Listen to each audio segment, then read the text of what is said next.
Hey, what's up, guys? Coach Mack, playfastfootball.blogspot.com. As we enter the new year, I think I want to go in a little bit different direction with some of the things we're doing. And one of the ideas I had was I want to start bringing some other coaches in. Been doing these videos for 3 years now. You guys are used to all the things that I want to talk about: spread, option football, zone football, RPOs, 4-2-5, split field coverage. I'm always giving my take on things, and I thought what would be fresh for some new ideas and some videos is, what if I went out and got some other coaches and got their take on how they do some things, so that, you know, my audience and my viewers can now get somebody else's perspective on some things that they do. So I'm with Nate Albaugh right now, who's from Illinois. He's a head coach up in Illinois, and he also runs a site called Chief Pigskin. He's got some great content on there. And what I'm going to do is I'm going to bring Nate into my world of one-take football, where we're going to shoot it and with no editing, and he's going to take us through how they play their 3-5-3 system.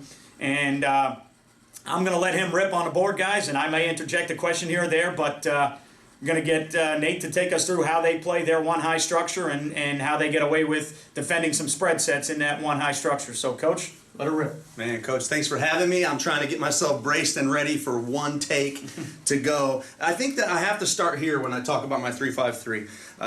I became a head coach in 2008, and I just kind of went. I got the job kind of late in the summer, and I just said, you know, what do I know? Go coach it. And you learned a lot from that. We played some good football at times, made a lot of mistakes, lost some games in the last second that I thought were winnable. Yeah. And in that off season, I really sat down and I said, I feel like ultimately I have to have a starting point. I have to have like a foundation. And I said, that foundation I have to establish is, what do I truly believe, and what's going to be what can I bring everything else that I do football-wise, what can that all come back to? It all has to be able to come back to something that I can kind of always, like a system of checks and balances. Yes. And what I established for me as a head coach was my philosophy on how to win. I only had jobs at programs that had been horrible before. Mm-hmm. And so you know you're not dripping with talent. And the first thing when I turned on film of these teams that I would notice is that they were killing themselves.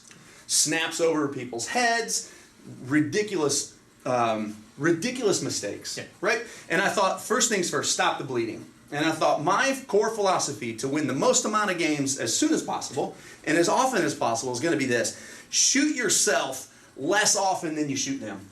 You know, it's interesting you bring that point up, because I argue with a friend of mine, or we joke all the time, and I say on Friday night, it's really about who plays not as bad as the other team, not who plays better than the other team. And we joke about it. We use some other terms, but, you know, I kind of talk about it in general. You know, who sucks less that night? And you know, there are some games where teams are better than people, and they play better, and that's great. But a lot of high school games, it's who, you know, it just manages not to play as bad as the other team. And I think that's a great point you bring up as a head coach, is let's eliminate self-inflicted wounds, and we'll probably play better football. And you know, from there, talent has a lot to do with it, but, you know, I think that's a great start as a younger head coach, and I think that, you know, you're obviously onto something good there, and I agree with you. Well, that's where we started, and that's what led me to the wing tee.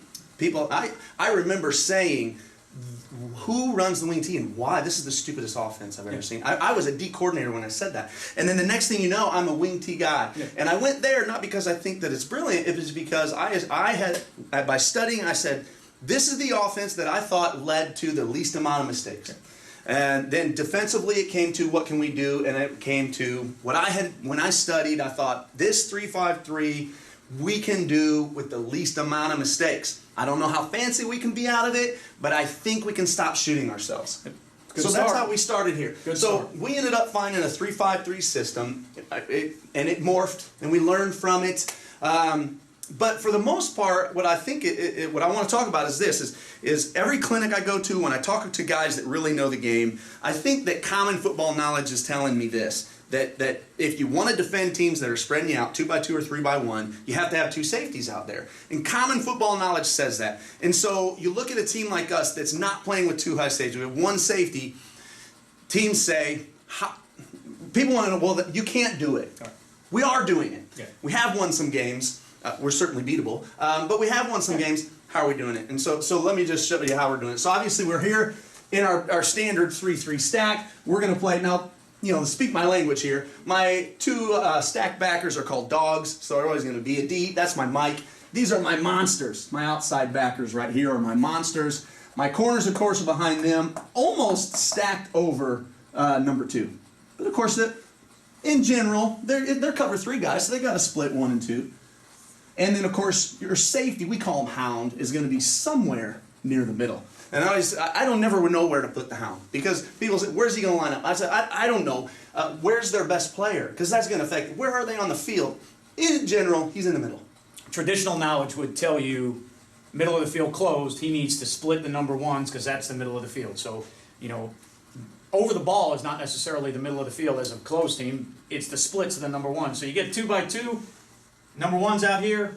Yeah, hound's either going to favor the best player or he's probably got to split the number 1 receivers. That, to me, is the middle of the field, I think. Yeah, he has to know who are my threats and where are they? And where's my help? Yeah. He's got to know where his help is. So here's how we're getting away with it. What we have found is when a team in general, you will say you want to run cover 3. Yeah. When a team in general looks out and says 1 high safety, the first thing football knowledge tells you is 4 verts. They're going to beat you with 4 verts. So, well, if you know that coming in, you say, okay, what's our answer to 4 verts? So we have to have an answer. Now, I think that we can get away. I always go back to, I'm a Cardinals fan. They used to have this pitcher named Jeff Suppan, and Suppan threw an 88-mile-an-hour fastball.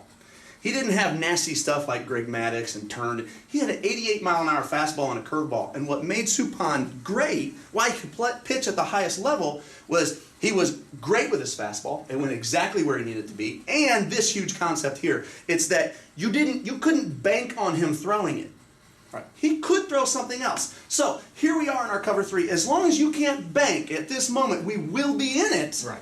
Then in theory, we can get away with this. All right. So we know you're going to want 4 verts. Now, for whatever reason, if a team wants the outside vertical, they don't run an inside vertical with it. Most teams, 9 out of 10 teams, it's going to be something else. You're going to run an out with it or something else. Yeah. So if, of course, we're reading 2. Okay, so our monster and our corner are reading 2.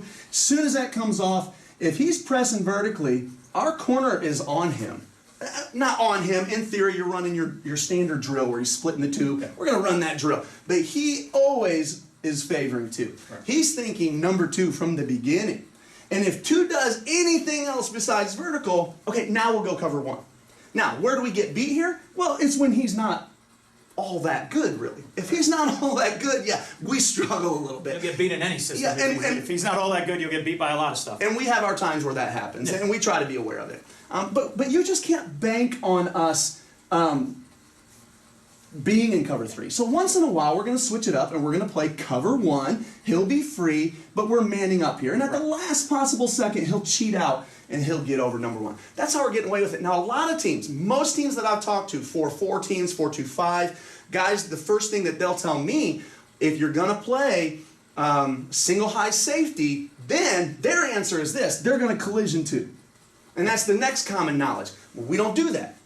The reason we got away from collisioning receivers is we kept missing. Yeah. Okay? So I'm teaching guys to collision. We've been through it. We taught it for years, and we whiffed way more than we made contact. And so now after whiffing, now we're in more trouble. Yeah. Okay? And we couldn't stop anything they wanted to do. We couldn't slow him down on vertical. Right. We couldn't stop hitch. Couldn't do anything. So I finally said, screw it.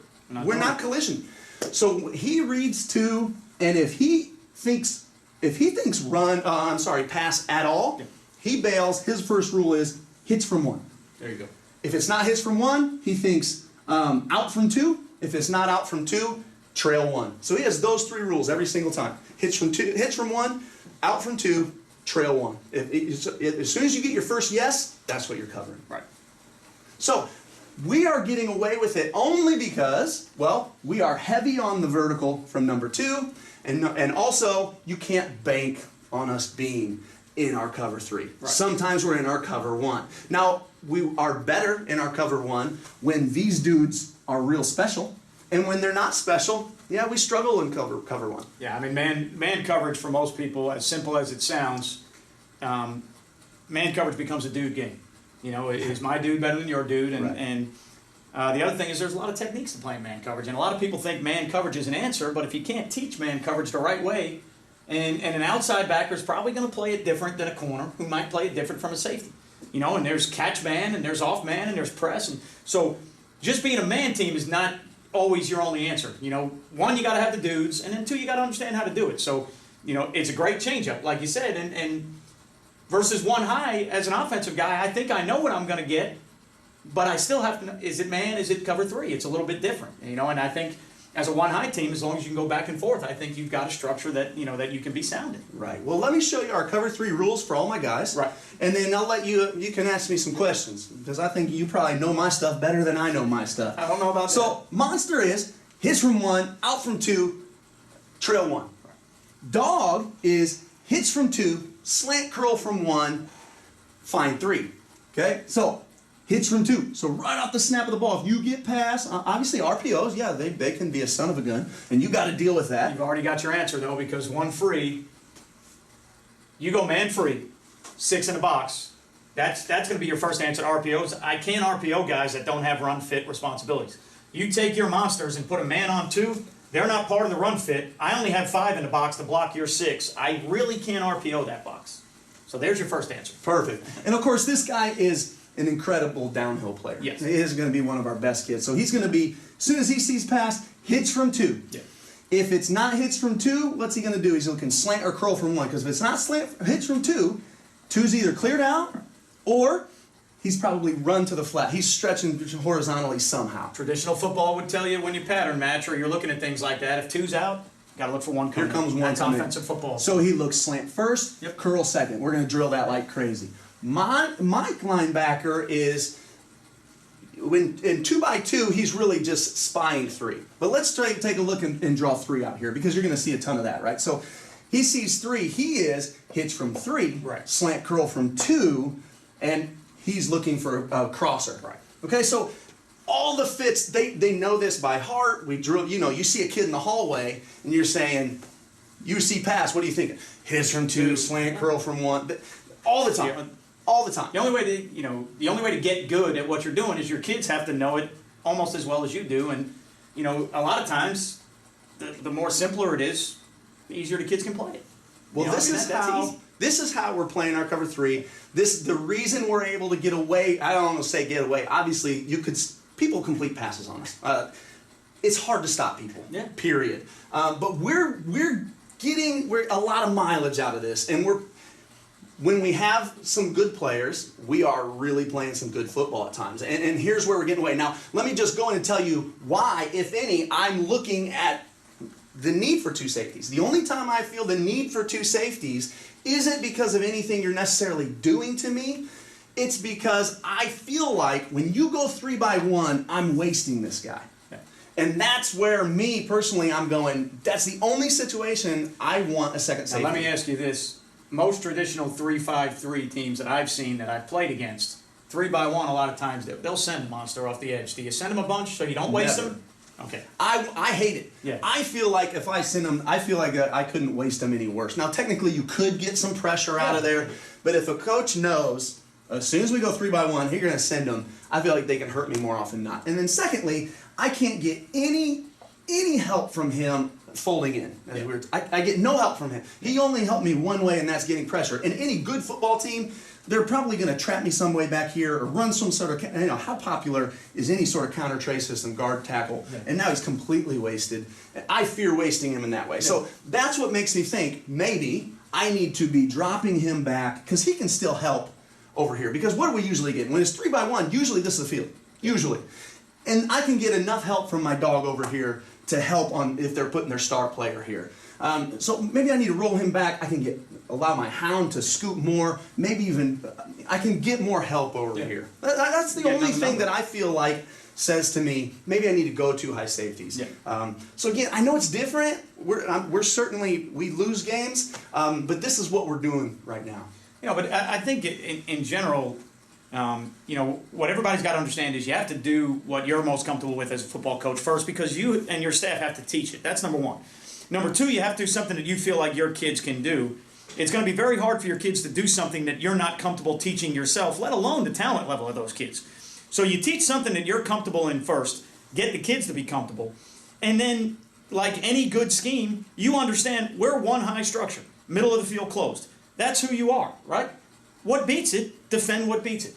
And however you do that is up to you as a coach there is no magic bullet in football. Some guys defend, there's some guys that'll defend middle of the field closed 4 verts by playing the number 2 outside leverage and carrying it to the free safety. Okay, if that's for you, that's for you. That's fine. Some guys, like you said, defend it by hard rerouting number 2. You didn't have success in that. So you find another answer. You know the things schematically that are going to give you trouble, so just defend the things that you know are going to give you trouble and then add some wrinkles here or there. So, it's not, for me, it's not a 1 high, 2 high thing. It's a, how comfortable or are you at what you're doing? How can you sell it to your kids? Do they know it?